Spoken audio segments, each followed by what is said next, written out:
Hi everyone, and welcome to our fourth video about essay introductions.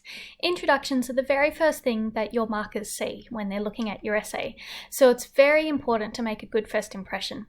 Usually introductions contain four main parts to them. First of all, a little bit of background or context that's relevant to the topic that you're looking at.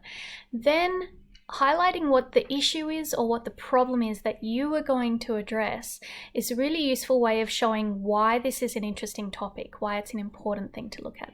Then it makes sense to actually show what your argument is. Give your thesis statement and your reasons for your argument. The signposting that we're talking about in this case is a bit of an outline of what's the structure of the essay. So let's take a sample introduction. This one is about the question, political demands rather than religious conviction establish the English Reformation under Henry. Discuss. So in this particular sample, which is a real student example that received a high distinction, first of all what they do is they set up a bit of the context, and that also contains the issue or the debate that they're looking at. So you'll see that right from the beginning, they're getting into what's the question about the motivations for the English Reformation under Henry VIII. And they're raising that question. Was it a genuine belief in the theological justness or his passion for a legitimate son and heir? So they're raising the question that they are going to address in the essay. Then they provide their thesis statement.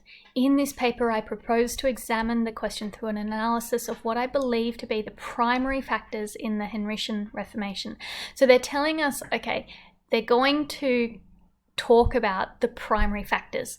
Now, what exactly those primary factors are contained next in the signposting. So the primary factors that they are looking at are Henry's beliefs and personality, the great matter of his divorce, and so on.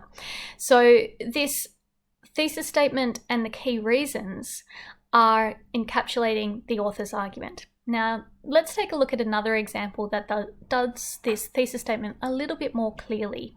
So here's another thesis, another introduction. For the question, which factor had the greater influence on the rise and fall of Mary Tudor's personality, her legitimacy or her religion?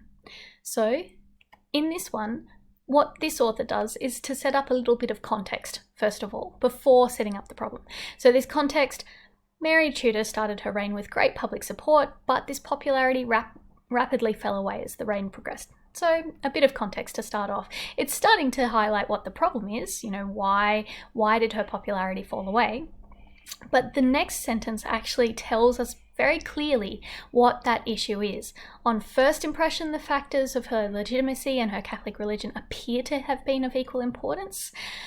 However, and what they're going to go on to say is that their thesis statement is that the factor of her legitimacy and its impact on her loss of popularity during her reign is actually negligible. So they're arguing the opposite to the issue that was posed before. They're arguing for the other side. So what they're then going on to say is that they're going to argue that in contrast, Mary's religion was much more important in the collapse of her public support. So her actions around her religious beliefs were important to the fall of her popularity. And in here, what you'll see is that the thesis statement is a bit broken up. So it's broken up because I've highlighted what the argumentative phrases are, and in between there are the signposting of the key reasons for their argument.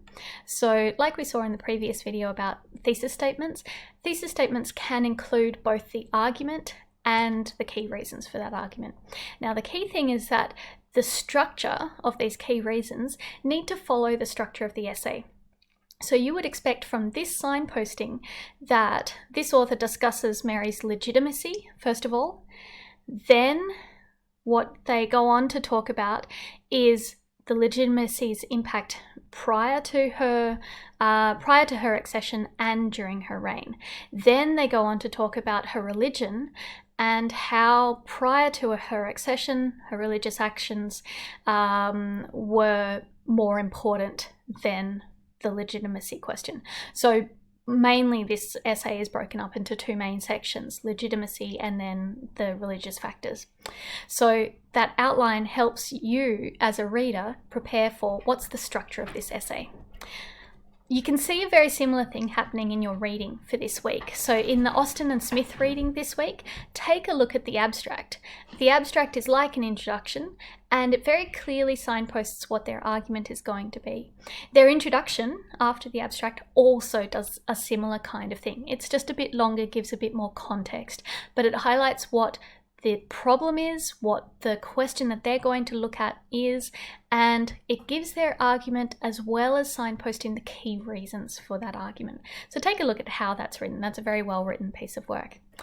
Okay, so our next video is going to be talking about paragraphing, in particular carrying a line of argument through your paragraphs.